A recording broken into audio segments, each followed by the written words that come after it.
他是韓國華城駭人聽聞的連環殺手，短短6年就將10名女性強姦並殺害，年齡更是有高達71歲的老人。警察花了整整30年為了破案，但兇手就和人間蒸發一樣。直到 DNA 技術的突破，案件才有了結果。而結果出來的那一刻，竟讓所有人都為之震驚，因為他已經在監獄服刑的將近25年，並且呢還被視為模範囚犯。今天來講華城連環殺人案，故事要從1986年9月15日講起。這天71歲的李某在女兒家住了一晚，早上起來飯都沒吃就踏上了回家的路，但這一走就再也沒有了消息。直到第二天，人們才發現李某的屍體，他的下半身赤裸，双手和双腳都被捆綁住，身體趴在地上。警方調查發現，李某在最後一刻甚至遭受了侵犯。71歲老人備受侵犯，是什麼樣的人會如此變態，連老人都不放過？1個月後，兇手再次作案。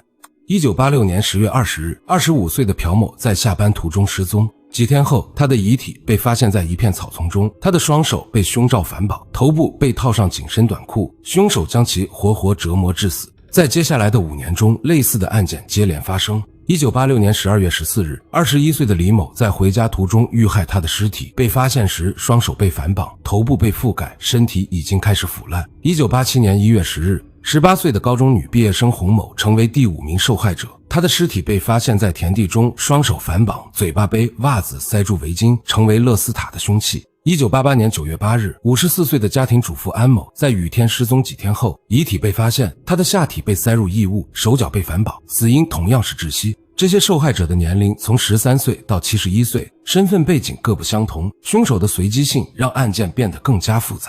為了侦破案件，警方成立了專案組，投入了超過200萬警力，排查了2萬多人，提取了4萬多份指紋，幾乎對所有20至40歲之間的男性進行了審查。然而，案件始終毫無突破。当时韓國沒有普及 DNA 技術，所以在後期抓捕犯人的時候，就出現了嚴重的判斷失誤。同時，案件的隨機性和受害者背景的多樣性，也讓警方難以鎖定兇手。經過幾年的調查無果，公眾對警方的批評也逐漸增多。華城地區的居民甚至開始懷疑警方是否有能力破案，所以在這期間，一些村民會自發組織巡邏隊，試圖保護社區的安全依舊。時間來到1994年的1月15日，韓國青州警局接到了一起報案，在一家五金店發現了2具女性遺體。警方調查時，在受害者的姐夫李春在家找到了受害者的血跡。在後期審問中，李春在也承認了自己的罪行。1月13日，李春才給妻妹打電話，設法勸說之前吵架離家出走的妻子回來。他的妻妹喝的果汁中混入了安眠藥，趁昏迷之際對其實施了強姦。在實施性暴力後，他用鈍器擊打其頭部，將其殺害。在這起案件的1審與2審中，李春才都判處死刑。然而，韓國最高法院在終審時認為其並非蓄意謀殺，而改判為無期徒刑。誰能想到這一改判為日後找到華城連環殺人的兇手提供了可能的時間。2019年9月18日晚上的7點36分，韓國警方緊急召開新聞發布會，宣布通過 DNA 技術鎖定了當年最惡劣的連環殺人嫌疑犯身份。華城連環殺人案就此登上了韓國網絡熱搜的第1位。2019年9月19日，警方再次舉行記者會，披露了詳細的內幕。警方表示，儘管華城連環殺人案的訴訟時效早在2006年到期，因為案件特殊，警方並沒有停止調查。在2個月前，調查組重新對以前的證據做了 DNA 鑑定，結果發現第579件現場中的 DNA 和李春才的一致。此時，李春才正被關押在距離華城300多公里的釜山監獄服刑。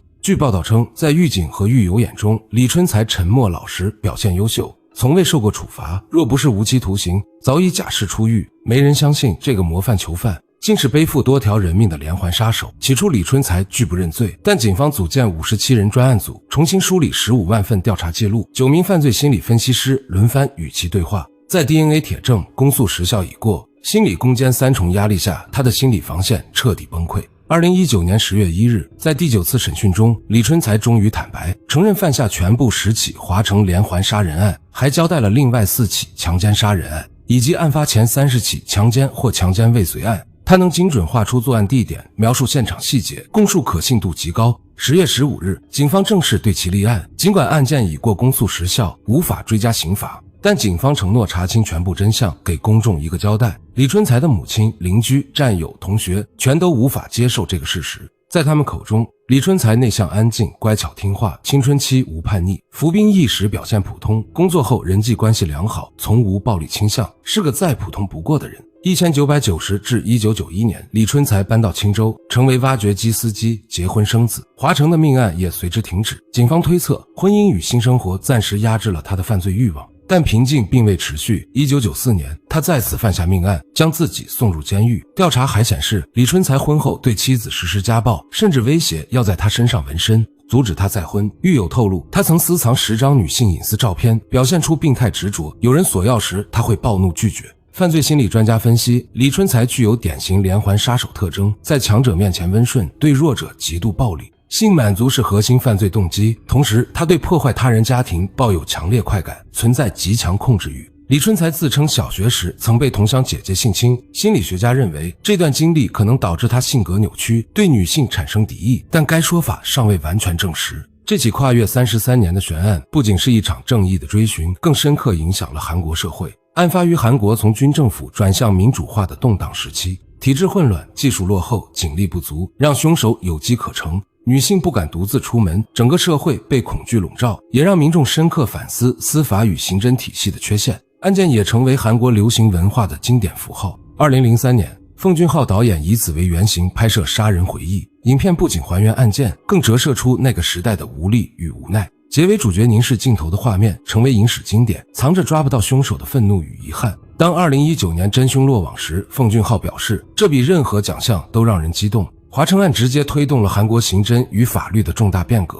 2000年，韓國建立全國 DNA 數據庫，截至2019年，已收錄超17萬罪犯 DNA， 助力破獲7583起積案。同時，韓國引入犯罪心理分析制度，成為突破兇手心理防線的關鍵。法律層面，韓國殺人罪公訴時效從15年延長至25年。2015年正式廢除殺人罪公訴時效，讓重罪不再因時間流逝而逃脫制裁。這是對所有受害者的告慰，也印證了那句話：正義可能遲到，但絕不會缺席。如今，李春才將在監獄中度過餘生。33年的等待，真相終於大白，那些逝去的無辜生命終於得以安息。這起案件也時刻提醒着，正義與刑偵的進步，從來都是用慘痛的教訓換來，而對罪惡的追查，永遠沒有終點。